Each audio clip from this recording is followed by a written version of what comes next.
He aquí el sembrador salió a sembrar, y mientras sembraba, parte de la semilla cayó junto al camino, y vinieron las aves y la comieron. Parte cayó en pedregales, donde no había mucha tierra, y brotó pronto, porque no tenía profundidad de tierra. Pero salió el sol, se quemó, y porque no tenía raíz, se secó. Y parte cayó entre espinos, y los espinos crecieron y la ahogaron. Pero parte cayó en buena tierra, y dio fruto, cual al 100, cual al 60 y cual al 30 por uno. Es mi deseo que esta palabra caiga en un terreno fértil. A continuación, el mensaje es presentado por el pastor Alex Ramírez.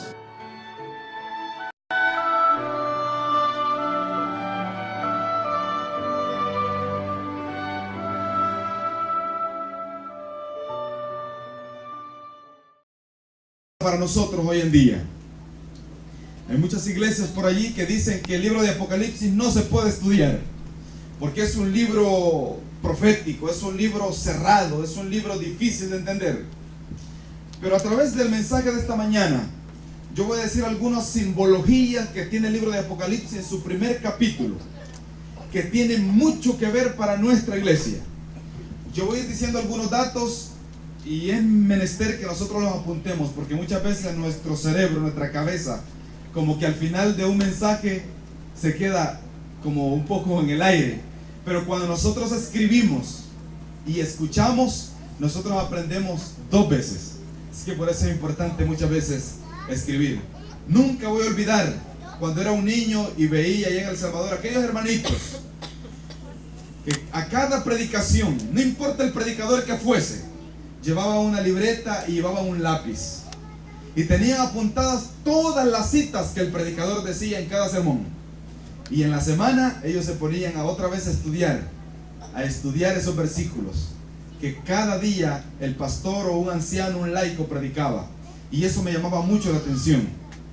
Mi papá era uno de ellos. Tenía una libreta donde escribía todas las citas bíblicas de cada sermón. Escribía la fecha y todas las citas bíblicas que se decían. Yo creo que algunos hermanos familiares de ustedes también lo acostumbraban a hacer así, o lo acostumbran a hacer así. El mensaje de esta mañana se titula Una visión del Hijo del Hombre, capítulo 1 del libro de Apocalipsis, capítulo 9 en adelante. Y todos vamos a leer y nos vamos a introducir en el cuadro que Apocalipsis presenta. Una de las maneras, hermanos, como usted puede entender la Biblia es que usted se introduzca en el personaje que la Biblia menciona. Si está en la playa, usted vaya a la playa. Si está en la montaña, usted vaya a la montaña. Y usted esté dentro de ese cuadro que la Biblia está presentando. Y de esa manera la palabra de Dios hace un énfasis en nuestros corazones. Así que el capítulo 9, yo voy a leer y voy a quedar en blanco para saber si la iglesia está leyendo junto conmigo. Y como lo he dicho toda la semana, no te quedes con discursos de hombres, no te quedes con discursos personales, terrenales. Lee y estudia la palabra de Dios. Entonces la Biblia dice así, versículo 9 del capítulo 1 según Apocalipsis. Yo, Juan, vuestro hermano y copartícipe vuestro en la tribulación, en el reino y en la paciencia de Jesucristo, estaba en la isla llamada ¿cómo? Patmos, por causa de la palabra de Dios y del testimonio de Jesucristo. ¿Por qué razón Juan estaba en la isla de Patmos? Por causa de la palabra de Dios y el testimonio de Jesucristo. Versículo 10. Yo estaba en el Espíritu en el día del Señor. ¿En qué día estaba? En el día del Señor. ¿Qué día es ese? El día sábado, el día de reposo, séptimo día de la semana. Y oí detrás de mí una gran voz como de trompeta que decía: yo soy el alfa y la omega, el primero y el último. Escribe en un libro lo que ves y envíalo ¿a quién? A las 7 iglesias que están en Asia: a Éfeso, Esmirna, Pérgamo, Tiatira, Sardis, Filadelfia y la Odisea. Y me volví para ver la voz del que hablaba conmigo, y vuelto vi 7 candeleros de oro, y en medio de los 7 candeleros a uno semejante al Hijo del Hombre, vestido de una ropa que llegaba hasta los pies y ceñido por el pecho con un cinto de oro. Su cabeza y sus cabellos eran blancos como blanca lana, como nieve, sus ojos como llama de fuego, y sus pies semejantes al bronce bruñido, refulgentes como en un horno, y su voz como estruendo de muchas aguas. Tenía en su diestra 7 estrellas, de su boca salía una espada aguda de 2 filos, y su rostro era como el sol cuando resplandece con todas sus fuerzas. Versículo 17. Cuando le vi, caí como muerto a sus pies, y él puso su diestra sobre mí diciendo: no temas, yo soy el primero y el último, el que vivo. Estuve muerto, mas he aquí vivo por los siglos de los siglos. Amén. Y tengo la llave de la muerte y de la Hades. Escribe las cosas que has visto, y las que son, y las que han de ser después de esta. El misterio de las 7 estrellas que has visto en mi diestra, y de los 7 candeleros de oro. Las 7 estrellas son los ángeles de las 7 iglesias, y los 7 candeleros que has visto son, ¿qué cosa? Las 7 iglesias. Palabra de nuestro Dios. Qué magnífica descripción de Jesús. Qué magnífica descripción del Hijo del Hombre. Dice la Biblia que Juan, el último de los discípulos, está siendo desterrado. Y es que el Imperio Romano tenía a la isla de Patmos como una cárcel. A todos aquellos que Roma no quería, lo enviaban a la isla de Patmos. Y allá estaba Juan. El historiador cristiano Plinio dice que la isla de Patmos era una colonia penal de Mariona. Era una colonia penal de Roma. Y la extensión de esta isla era solamente de 15 kilómetros por 10. No era grande, era pequeña. Y allí eran desterrados aquellos que Roma no quería. Y Juan, el último de los apóstoles, el último de los que anduvo con Jesús, sobrevive allá en la isla de Patmos. Patmos quiere decir pasmado. Juan, el último apóstol, se quedó pasmado, viendo lo que Dios le estaba instruyendo. Y ahí estaba Juan. Y en uno de esos días, ya el anciano, dice la Biblia que se le apareció el Hijo del Hombre. En primer lugar, versículo 9 dice que Juan estaba allí por una causa, más bien por 2. Número 1 dice que él estaba allí por la palabra de Dios, y él estaba allí por el testimonio de Jesús. Si había una razón por la cual Juan tenía que estar preso, era porque la palabra de Dios simbolizaba el Antiguo Testamento, los patriarcas y los profetas. Y el testimonio de Jesucristo es que él había andado con Cristo, él había andado con Jesús. Por lo tanto, él estaba allí por causa del Antiguo y del Nuevo Testamento. La palabra de Dios lo había llevado a ese lugar. Eso es lo que representa cuando él dice la causa por la cual él estaba en ese lugar.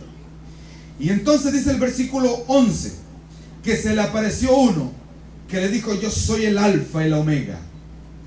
El alfa y la omega son la primera y la última letra del alfabeto griego. Para nosotros la primera letra es la A.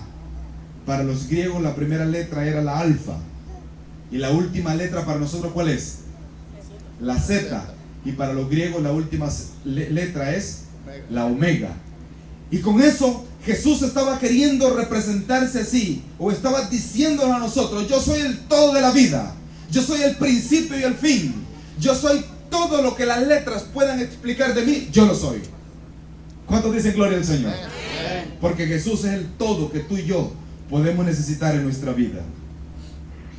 Ahora le dice: el mensaje que yo te voy a mostrar, escríbelo y envíalo ¿a quién? A las 7 iglesias. Y ahí entonces el versículo 11 nos explica cuáles iglesias son.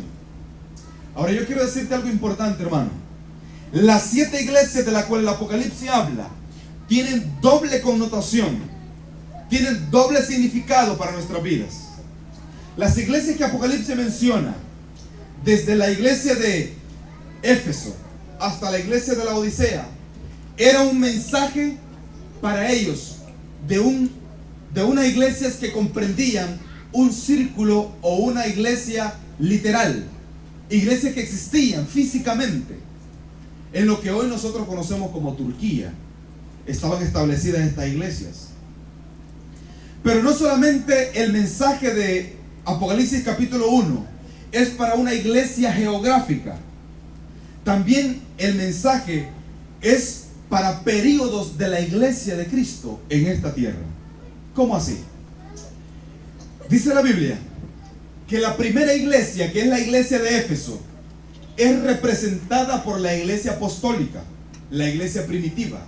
La iglesia de Éfeso, el mensaje que se le dio a la iglesia, que por hecho están desde el capítulo 2 en adelante, el mensaje que es llevado para ellos es un mensaje que la iglesia primitiva, la iglesia de Éfeso, necesitaría, pero también es un mensaje que la iglesia geográfica de un lugar que se llamaba Éfeso también lo necesitaba.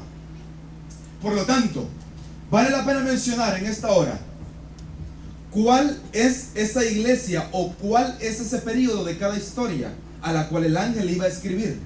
Necesitamos mencionar eso, porque tú y yo necesitamos mencionar cuál es la iglesia de ese periodo en la cual a ti y a mí nos ha tocado vivir. Entonces empiezo con la primera. La iglesia de Éfeso es la iglesia primitiva, la primera iglesia apostólica, la iglesia de los santos apóstoles del Señor.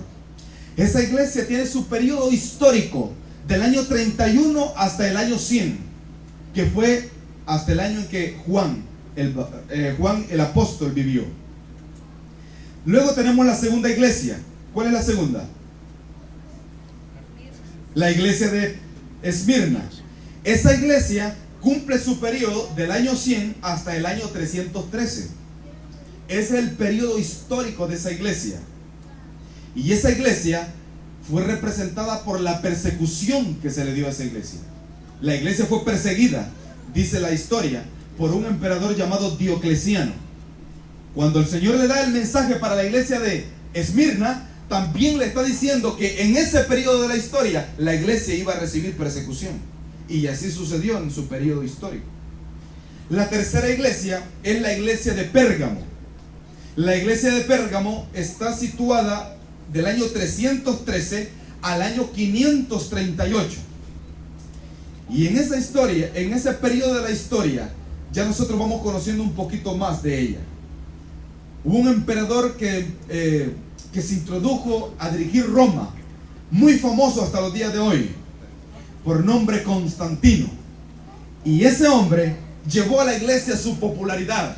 De hecho, dice la historia que él se hizo cristiano para que la iglesia fuera la iglesia popular. Y todo el mundo entonces iba a tener la iglesia. La cuarta iglesia, menciona el Apocalipsis en el capítulo 18, del capítulo 2, versículo 18, es la iglesia de Tiatira. También tenía un área geográfica, pero también tenía un contexto histórico. Del año 538 al año 1517. Esta es la iglesia que se le conoce como la iglesia de la Edad Media, donde aquellos medievales, que donde viene la palabra, iban también a perseguir e iban a tratar de destruir la iglesia. Iban a hablar blasfemia contra la iglesia del Señor. Por eso en esa iglesia se menciona a Jezabel, la mujer más mala, que iba a tratar de destruir a los hijos de Dios. La otra iglesia es el mensaje a Sardis. La iglesia de Sardis lleva su periodo del 1517 al año 1833. Y ese es el periodo de la Reforma, en el cual Martín Lutero, John Wesley o Juan Wesley y todos los otros reformadores del cristianismo, en ese periodo de la historia, ellos nacen para sacar a la luz la verdad que la iglesia o el imperio romano por muchos años ha opacado. Qué interesante.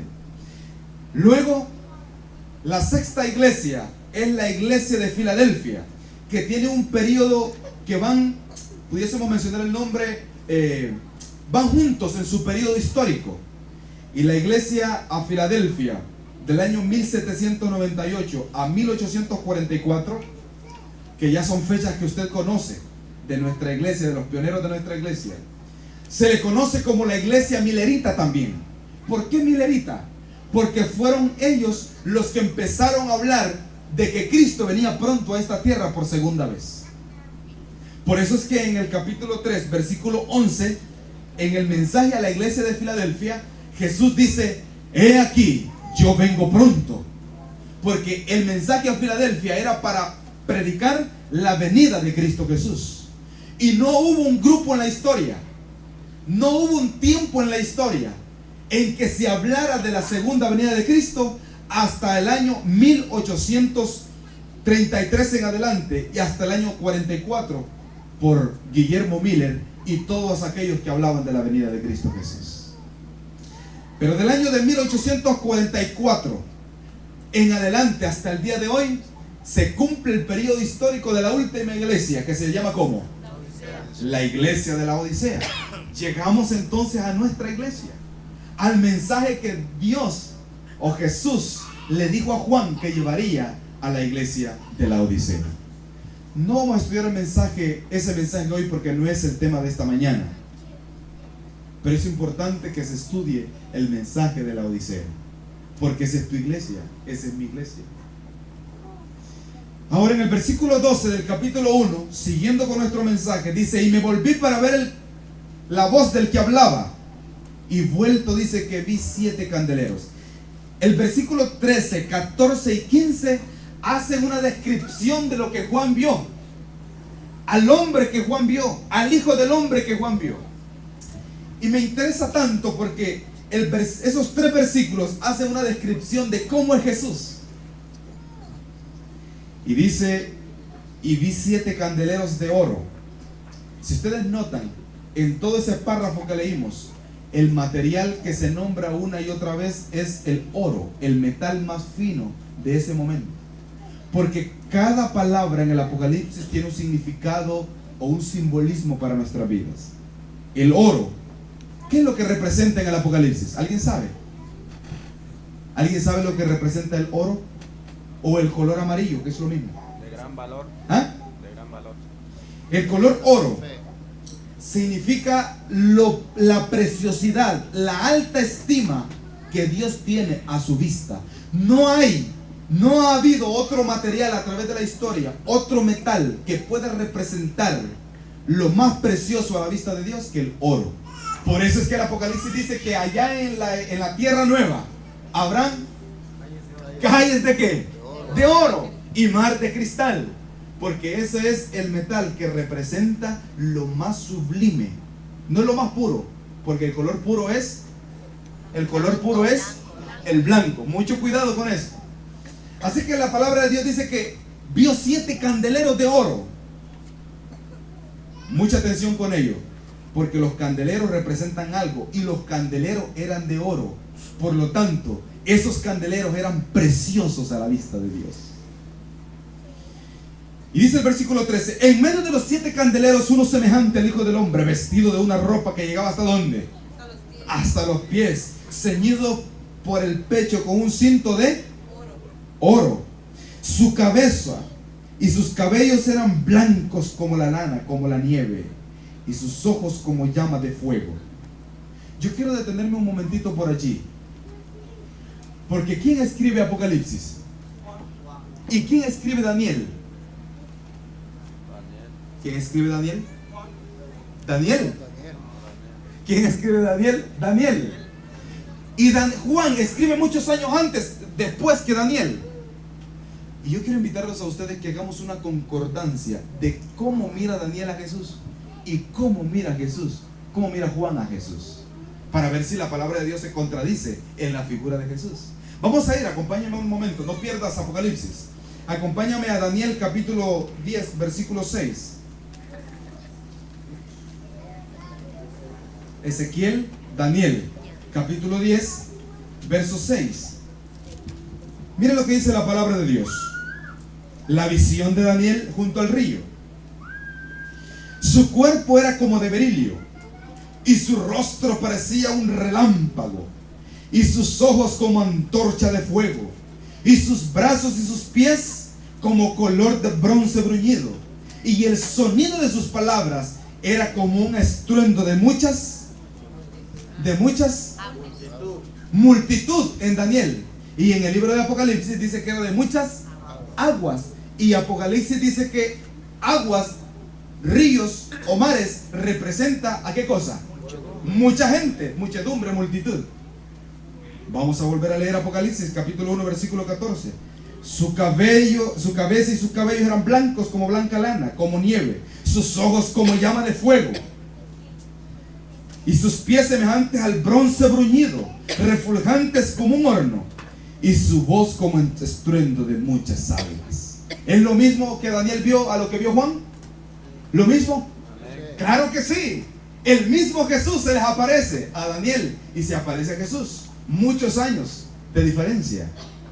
¿Te das cuenta cómo hay un hilo obrado por el Espíritu Santo, tanto en el Antiguo como en el Nuevo Testamento? Por lo tanto, tú no puedes decir en este momento, no, nosotros podemos obedecer solamente el Nuevo Testamento, porque el Antiguo Testamento fue para aquella gente de antaño.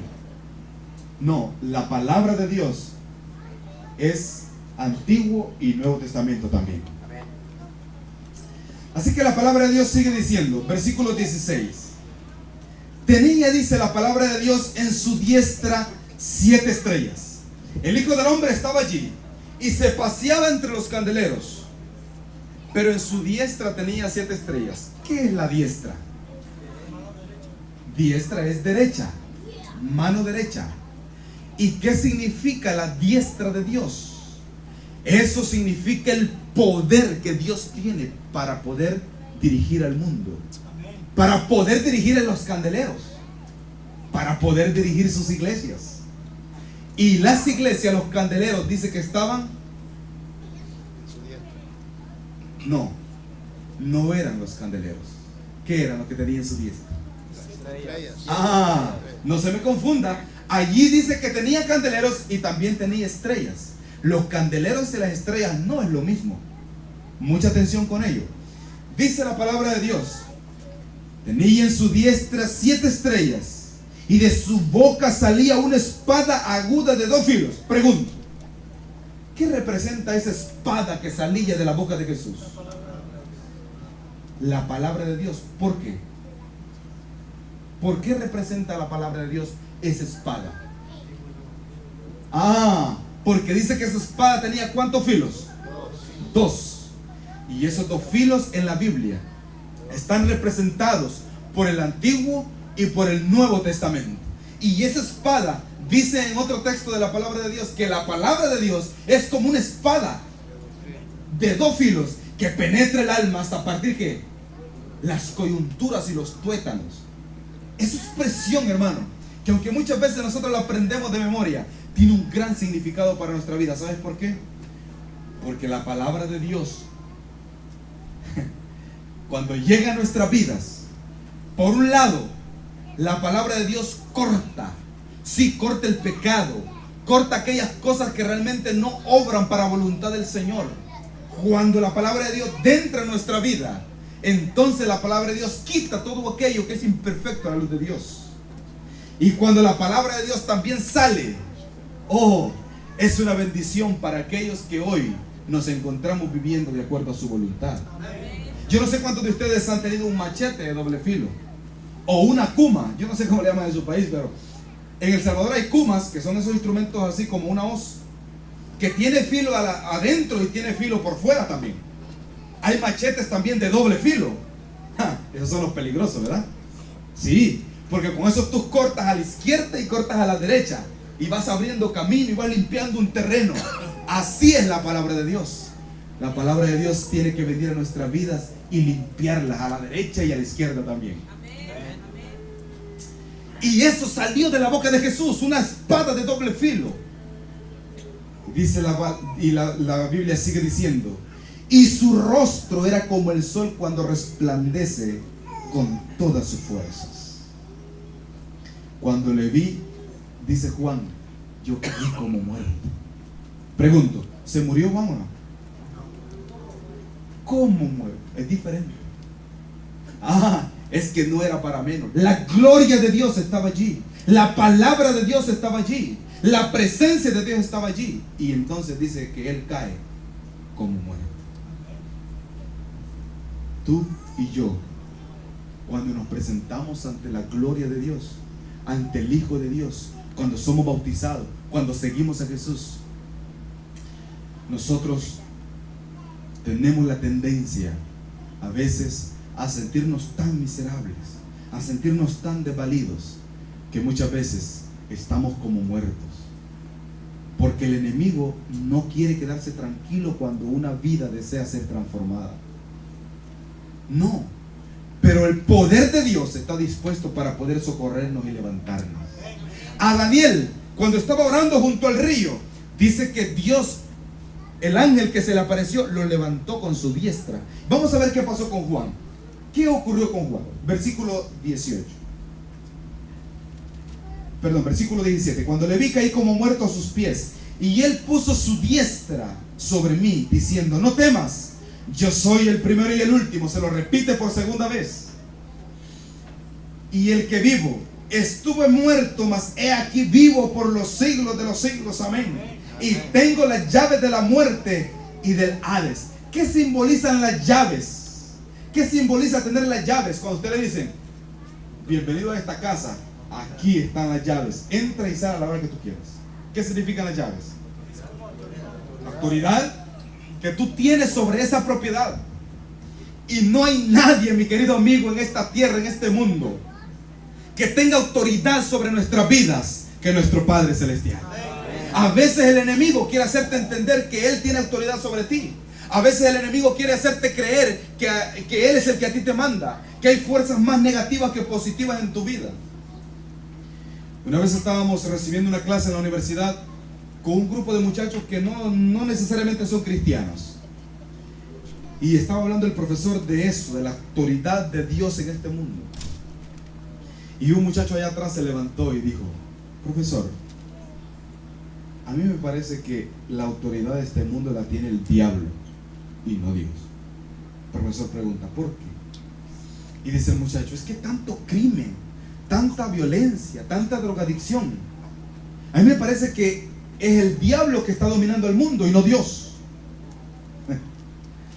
Eso es lo que el enemigo aparenta ante nosotros, o quiere hacernos creer que el que está dirigiendo y gobernando este mundo es Él. Pero dice el libro de Apocalipsis, dice la palabra de Dios, que hay 4 ángeles que tienen sostenido los 4 ángulos de la tierra. Oh, ¿qué sería de nosotros si uno de esos ángeles suelta ese ángulo? Por lo tanto, no es el enemigo que controla este mundo, es Dios que con su mano derecha sostiene y controla el universo. Y la palabra del Señor registra que cuando Juan estaba como muerto, Él le dice: no te preocupes, yo tengo las llaves de la muerte y del Hades, o del sepulcro. Escribe las cosas que has visto, y las que son, y las que han de ser después de estas.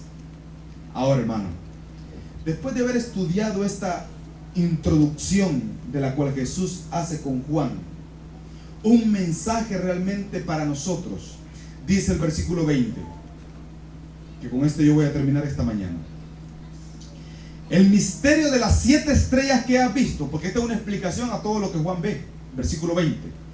El misterio de las 7 estrellas que has visto en mi diestra y de los 7 candeleros de oro. Las 7 estrellas son ¿quiénes? ¿A quiénes representan las estrellas? Dice allí la Biblia que a los ángeles. ¿Qué simboliza o qué simbolismo tiene el ángel en el Apocalipsis? ¿Qué significa ángel? ¿Qué quiere decir ángel? Mensajero. ¿Y quién es un mensajero hoy día? Pastor, el anciano. El pastor, el anciano, líderes, todo aquel que se dedica a ¿qué cosa? A llevar un mensaje, a llevar las buenas nuevas de salvación, a llevar la predicación, a decir que Jesús vive, que Jesús sana, que Jesús salva. Ese es un mensajero. Por lo tanto, ¿cuántas iglesias son? ¿Y cuántas estrellas él tiene en su mano? Dice la palabra de Dios que Él tiene las 7 estrellas en su diestra. Por lo tanto, los líderes de esta iglesia, el pastor de esta iglesia, no está haciendo su voluntad.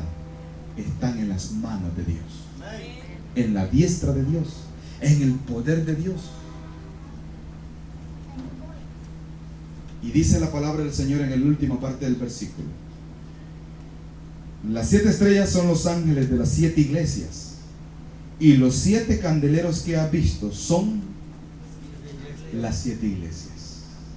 De tal manera que cuando Jesús se paseaba entre los candeleros, en la visión que Juan estaba viendo, lo que Juan veía no era otra cosa que Jesús paseándose a través del período histórico de su iglesia.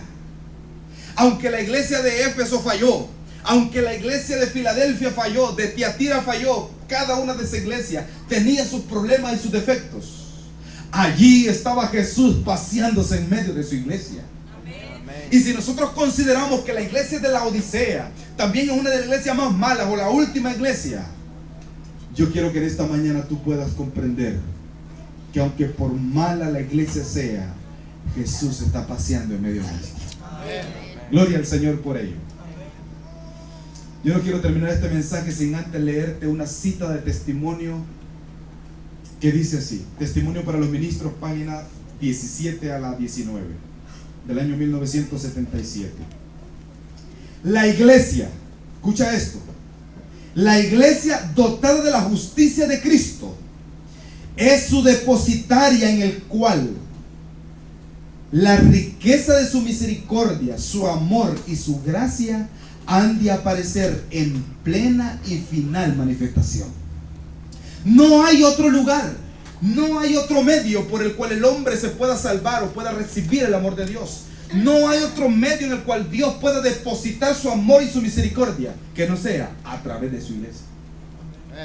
Por eso, amigo y hermano, si tú pensaste que esta iglesia sí predica bien y tiene un mensaje bueno, pero una iglesia desordenada, una iglesia que no tiene este problema, este defecto, esta es la iglesia del Señor. Pero hay una cita que me gusta más todavía.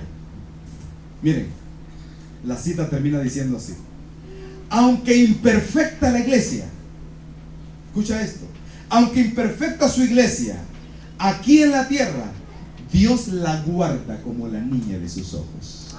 Amén. Oh, qué lindo, qué maravilloso. Porque tu vida, mi vida, la vida de los líderes, la vida del pastor está guardada en el poder de nuestro Dios Todopoderoso. Cuando el diluvio ocurrió en esta tierra, solo había un medio de salvación, y tú sabes cuál es. Solo había una manera de que el hombre y los animales se pudiesen salvar. ¿Y era qué? El arca. Y yo sé que tú has escuchado muchas predicaciones sobre ello. No había otro medio para que el hombre, para que las personas se pudieran salvar. Era a través del arca. Dios había puesto el arca para salvación. Dios había puesto a Noé para construir el arca, para predicar y a su familia. Pero el hombre, siempre buscando sus designios, siempre buscando sus propios caminos, no fueron al arca. Sí, en el arca era incómodo estar. Ahí tú tenías que estar oliendo lo que todos los animales hacían y echaban y comían. Tú tenías que convivir con esos animales, con ese mal olor. Quizás tú ibas a estar allí. Por la noche el búho no te iba a dejar dormir, y por el día el perico, la cotorra tampoco te dejaría dormir. Era incómodo. Era incómodo estar 40 días y 40 noches dentro de ese lugar sin ver la claridad, con antorcha, comiendo quizás solamente lo que la vaca producía y haciendo queso y comiendo huevos de las gallinas, qué sé yo. Puro colesterol. Pero aunque imperfecta el arca, no había otra manera de salvar al hombre. Por lo tanto, el arca en los tiempos de Noé también entra en un periodo histórico del Señor. Y ese arca representa a esta iglesia. Si tú un momento dado has pensado que aquí apesta, si tú te has sentido incómodo, te han mirado mal, o tú has visto los líderes que fallan, o quizá el pastor no te gusta cómo predica, No te gusta quizás la música que se canta aquí. No sé cuál será tu parecer, pero yo quiero decirte algo, amigo y hermano. Esta es la iglesia del Señor. Y ha llegado el momento en que nuestra vista no tiene que estar puesta en los hombres aquí en la tierra. Porque dice Steve Green en uno de sus signos muy buenos clásicos: los hombres y los líderes fallan. La tierra, que es el lugar supuestamente más firme, se mueve y tambalea como un borracho cuando hay terremoto. Así que aquí en la tierra, bajo el sol, no hay nada ni nadie en el cual tú y yo podamos confiar. ¿Solamente en quién? Solamente en Cristo Jesús. Por eso en esta tarde yo voy a pedir a todos aquellos que quieran depositar su confianza y su fe, no en los líderes de esta iglesia ni en el pastor, porque los líderes fallamos y fracasamos. Los líderes estamos de paso, los pastores estamos 4 o 5 años en una iglesia y nos vamos.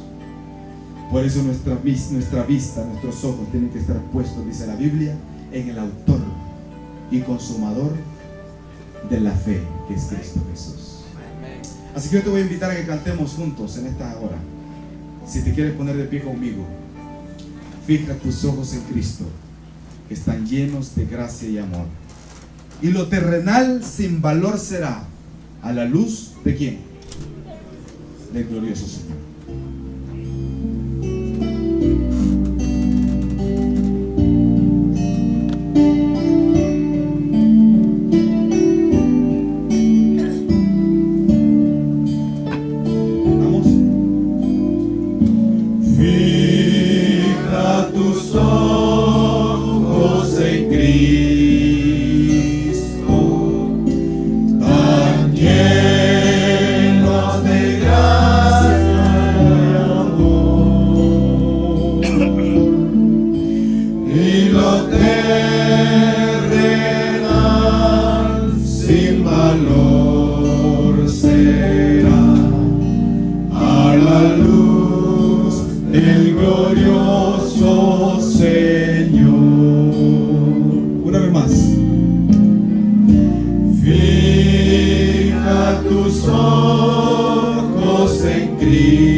Eres tú el que está dirigiendo tu iglesia. Aunque a veces parece ser que no, porque hay cosas que pasan que no nos gustan, hay programas que no nos llenan quizá, pero a través de la historia tú nos has enseñado, Padre, de que tú diriges a tu iglesia en esta tierra. Y aunque imperfecta, es la única depositaria de tu amor y tu misericordia en este lugar. Permite, Señor, que cada hermano, cada amigo, cada invitado, cuando llegue a esta iglesia, no llegue a un centro más, no llegue a una reunión social más, que pueda llegar, oh Dios, a una casa de oración donde encuentre tu amor y tu misericordia. Amén. Bendice a esta junta administrativa de esta iglesia, a los ancianos, directores de departamento. Bendice al pastor Escobar. Bendice a todos los hermanos, oh Dios, que se preocupan por el crecimiento de su iglesia, por la limpieza de su iglesia, por la estructura, oh Dios, de la iglesia y por la espiritualidad de la iglesia. Amén. Dale fuerza, dale energía, para que junto a ti